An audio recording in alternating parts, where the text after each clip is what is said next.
guys, welcome to Lovin Meets with Nutritionist Rola Ghaddar. She is an intuitive eating nutritionist, so it was actually great having her on the show to talk about how to stay healthy throughout the holy month of Ramadan. We talked about sleep, we talked about iftar, and we talked about exercise. And they are some advices that you do not want to miss. So subscribe to the Lovin Meets podcast wherever you get your podcasts from, and do not forget to enjoy as always.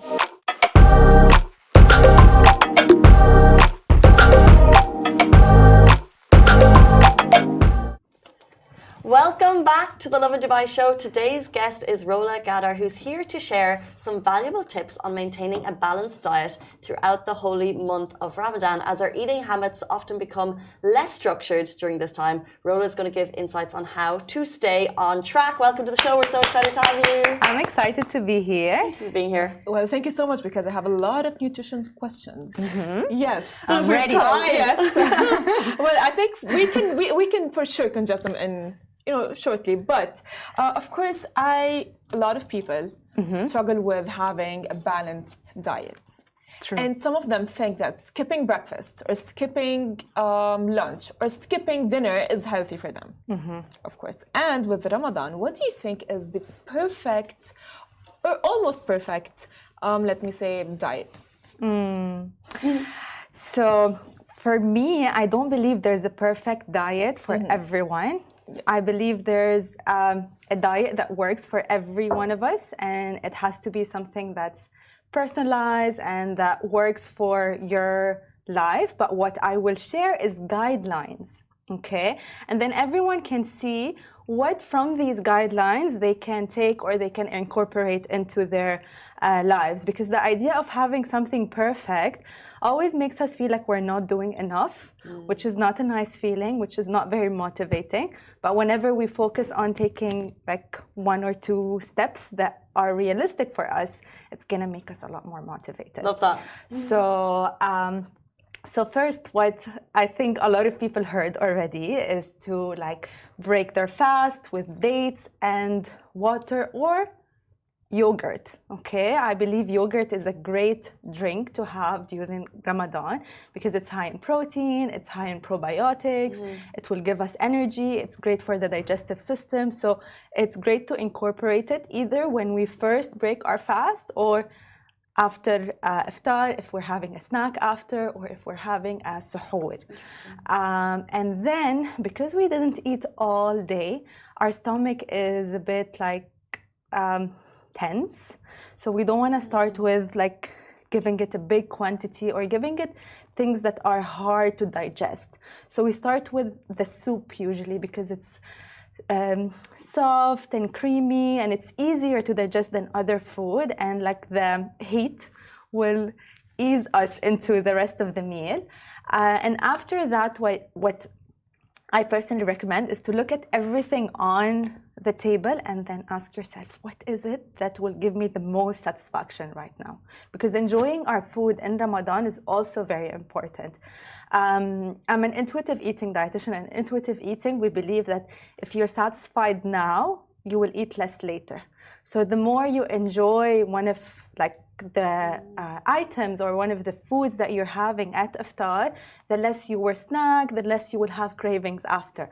So that's why it's so important to choose like the thing that you're truly craving and that will give you satisfaction, and then enjoy it, like eat it mindfully, slowly, take breaks, not to like eat super fast, because our stomach needs like 15 minutes to send us messages to our brain. So if we're finishing the whole thing in 15 minutes, then we're not gonna get the messages. But if we take it slow, if we take like maybe between like the soup and the starter and then the main dish, like maybe 1 minute or 5-minute break, it will give us space to actually listen to the cues that our body is sending us. Where were you yesterday? Because I fasted and I went to iftar, and you've answered my next question, which was how do we not overeat? And you've answered it by saying, start with the soup, eat mindfully, and I did not have any of those tips, and therefore I overate. So, which leads us on to our next question: where do you stand on skipping suhoor or having a balanced meal at 4 a.m.? I definitely recommend having suhoor because it's so hard to take all the nourishment in just iftar. Because our bodies need like the protein, the vitamins, the minerals. Also, our digestive system needs another meal in order to move. A lot of people deal with discomfort in their digestion during Ramadan, and skipping suhoor is one of the reasons. So I really recommend having something before you sleep. Like, some people don't like to wake up. Even if you don't like to wake up, maybe before you sleep, have a nourishing snack or meal, or just see what works for you, because it can be a smoothie. It can be something that's maybe lighter on the stomach. It can be like yogurts and dates and maybe nuts, and then you can go to sleep. Or it can be a full-on nice breakfast meal. So it depends on what works for every person, but it's definitely recommended not to just have one meal, because this is when you will miss a lot of nutrients, and you will also affect the digestive system negatively, and maybe the metabolism as well, because we move our metabolism when we have another meal.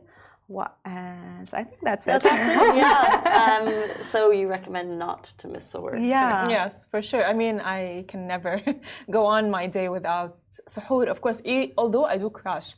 But I would like to ask, we fast for like long hours, right? And then when we eat a lot, and we feel so full.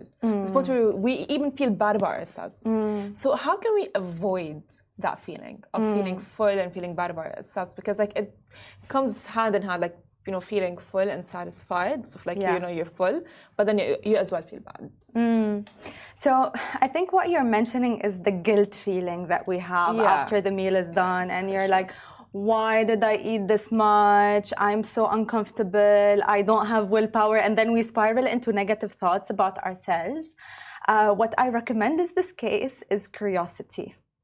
Okay, so we don't want to be like super harsh with ourselves. We want to understand why this happened. So why wasn't I able to eat mindfully, or take my breaks during my meal, or connect to my fullness, or even to choose the foods that feel good to me? This helps a lot. And maybe like a question that personally helps me a lot is, before I choose my meals, I ask myself, how do I want to feel after iftar? You know, because even for me, like, I'm a dietitian, I know all of these tips, and then one of the days I was very hungry, and I ate like from five different types of foods, and it was so hard to digest because it was a lot of different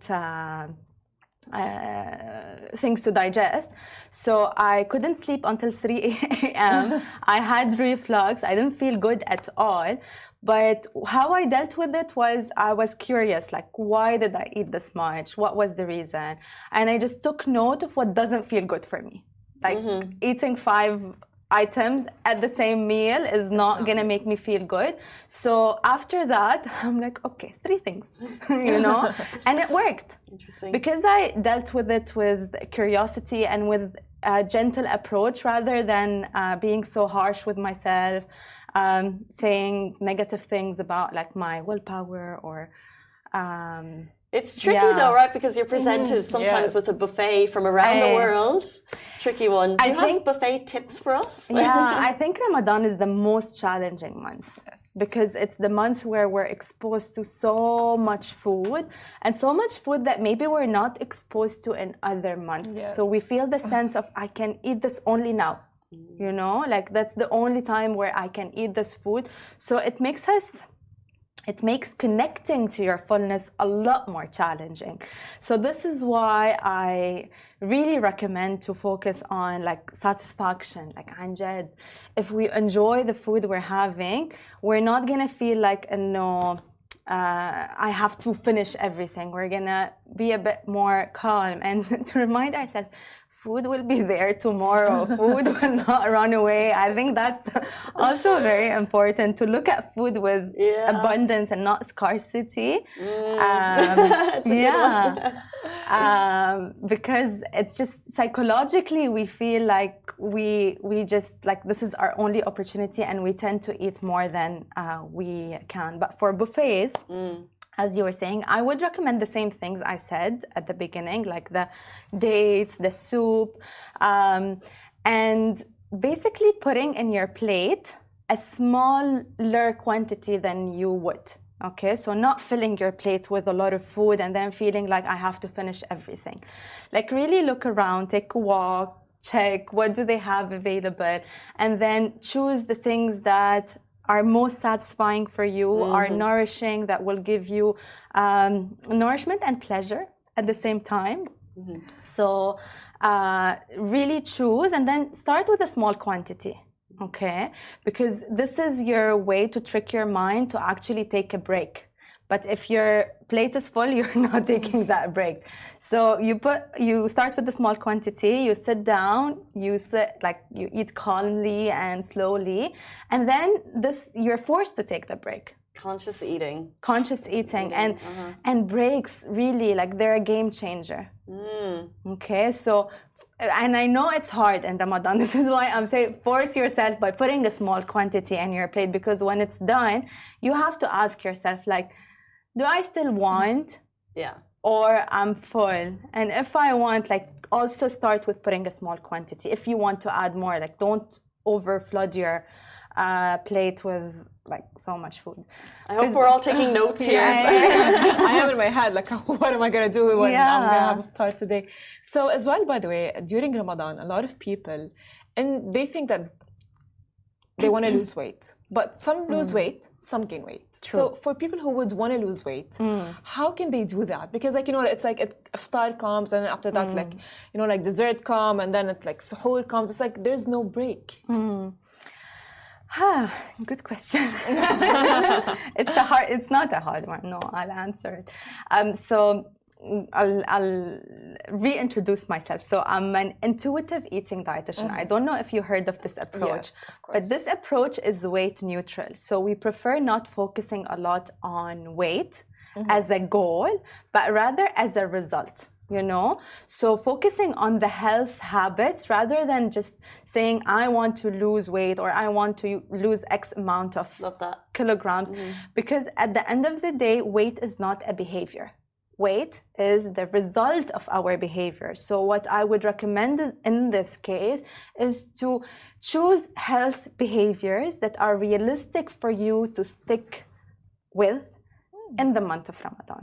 So it could be like I want to add my vegetables. I want to have like my snack. I want it to be like a smoothie or fruits, or I want to exercise. I want to walk after iftar. I want to maybe walk before iftar. It depends on what works for every person, but focusing on the health behavior rather than the weight, because at the end of the day, Ramadan is a holy month and the goal of it is very spiritual.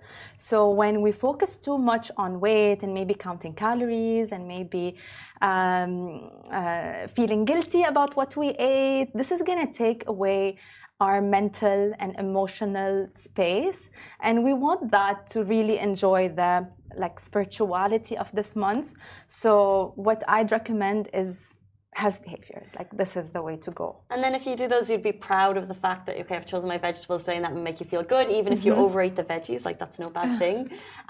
You touched there on walking before or after iftar, and my question is there any recommended advice for when should we work out if we're fasting, and when is the optimum time? Is there advice on that? I think this is also one of the very challenging things in Ramadan. Yes. Because before iftar, you'd be like maybe tired, maybe you don't have energy. And after iftar, if you overate, you're going to be like, I can't move. So like what I say is like doing maybe 5 minutes is better than nothing. movement. So starting with what you can rather than also following like the perfect guidelines. And different bodies are different. So some people will tell you I have energy at 11 a.m. Other people will tell you I have energy right before iftar, and this is when I love to work out. For me personally, I can't. I have to work out after iftar. So this is what works for my body. So it depends on like really reflecting on when do I have the most energy during my day when I'm fasting, and choosing that time to move. And any movement would be beneficial. I think any movement will give like benefit. It will help you with the blood circulation, with digestion, with the mood, and also with energy. Because some people say I don't have energy to move, but when you move, you're gonna have more energy. Interesting. So based on the individual. That's so true. Yeah. As well, we know in Ramadan, the main, I would say, character in Ramadan is atayef, right? The sweets and all of these things. And they are so good and so yummy. But people who, let's say, are trying to cut out sugar, what would you say is like an alternative to sugar? Of course, because sweets, it's like, we can't just be like, hey, no, you know, like there's like atayef and you're like... Okay, so when it comes to sweet, I know a lot of people crave it more in Ramadan. So the first question that I would advise them or invite them to ask themselves is there a healthier alternative to the sweets that I'm craving? So let's say they're craving, I don't know, I need to find a good example. But let's say they're craving a type like kalej, okay, which is fried and very high in sugar. Sounds delicious. It is delicious and crunchy and all of the. So I would ask them: is there an alternative that would give you the same satisfaction? That's maybe a bit more nourishing to your body. If the question is yes, then go for the more nourishing alternative. Like I know, for example, halawat al-jibn is actually lighter, okay, because it has a bit of cheese, it has like the ashta, which is also lighter. So in terms of its effect or its impact on your blood sugar, it's could be less than other sweets. So if this will give you satisfaction, then by all means go for it. If like there's there are a lot of like health, like more nourishing alternatives on Instagram recipes that people can explore with, things that are with dates. So if these are giving them satisfaction, amazing. If not, don't deprive yourself, but start with like we go through the same process of starting with a small quantity, really enjoying, really eating slowly, and not feeling like no, I can't have it, I'm not allowed to. Because at the end of the day, when you deprive yourself, you need a lot of willpower, right? And willpower around food, you can have it for a limited period of time. And it's always the case. So you're going to be like, okay, first day, I'm not going to eat. Second day, I'm not going to eat. Third day, I'm not going to eat. But every day you're looking at it and you're feeling like, no, I want more, I want more. So it's going to create this buildup of deprivation and buildup of craving. And then there's a day where you're going to be either stressed or you didn't sleep well, or you fought with someone, or there's something that triggered you, and you're not just gonna eat one. You're gonna eat the whole thing. That's true. You know. So to avoid that, I recommend not letting yourself get to the deprivation and not building up this craving. If you really feel like having it, and there's no healthier alternative that will satisfy you, then go for it. Go for it. We're going to leave it on a sweet note. So we've actually gone way over time, and I feel like we have. We could sit here for days talking to you. So before you leave us, we have to leave it on a sweet note. And you did say go for it. And our producer Masa asked, what is it? The one sweet that you recommend? The one sweet that I recommend that we can have. glorious amounts of. No, for the day that you've had the fight, you've had a long day at work. If I am going to treat myself, what am I treating myself with? And I also wanted to ask you what you thought about Vimto and Tang and all of the nice drinks. But our time is run out. So I don't know, like it's a tough question because everyone loves something else. Like some people love things with chocolate, some people love things with like Arabic sweets. So it depends on what they like. So I would say the sweet that you love the most. And very quickly, Vimto, Tang, what are your thoughts? They're very high in sugar. So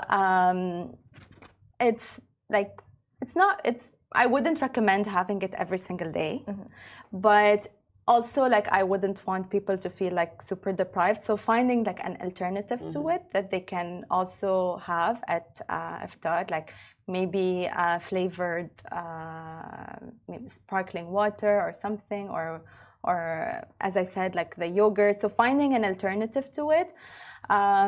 But then if they want to have it, I wouldn't recommend it to be like an everyday thing because it's high in sugar and it's going to impact the blood sugar and it's going to increase the insulin and all of these things. Okay. So, yeah. Wow. If people want to find out more, how can they reach you? They can reach me on Instagram. My account is actually my name. So it's Rola Ghaddar. Yeah. I'm so sorry to cut that short. You've been very insightful. There's one more place they can reach me. I have a podcast. It's called Mish Diet. So not a diet. Yeah. And I share a lot of tips and insights. It's in Arabic though. Oh, okay. Yeah, Amazing. You'll learn Arabic. I know. For sure. Teaching us everything we need. Translate it to you. It's going to take me time. Teaching us everything we need to know about intuitive eating. Thank you so much, Rola Ghaddar, for joining us on the show. Thank you. Thank you for having me. All we have time for. We're back with you tomorrow morning, same time, same place. Goodbye from me. Goodbye from me.